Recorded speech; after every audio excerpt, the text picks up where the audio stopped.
তুই ডাক। এ ভূত জিন যা আছে সব নামাইবো যাইরা, বট গাছের নিচে বসে আছে বাবা বয়রা। বাবা, কি হইছে বৎস? বাবা আপনি আমার বাবারে বাঁচান বাবা। হ্যাঁ, এটা আবার কি কর? তোর বউরে আমি কি লেগে বিয়ে করবো?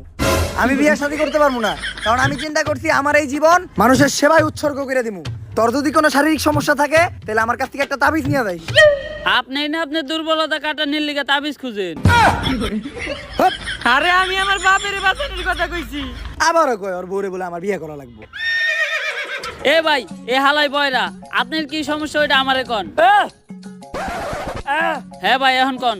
ওই জায়গায় একটা জঙ্গল আছে, জঙ্গলে একটা ভূত থাকে যার নাম চঞ্চলা। ও আমার বাপেরে ধরে নিয়ে গেছে, যেমনি হোক আমার বাপেরে বাঁচান। ভাই কেস অনেক সিরিয়াস, ভূত তারাইতে হইব। না, আমার পেট ভরা, আমি এখন কিছুই খাবো না, তোরাই দেখা। আরে ভূত তারাইতে হইব, ভূত। ও, ভূত তারাই তৈব, তা এত জোরে চিল্লানোর কি আছে? মনে হয় আমি কানে কমুনি।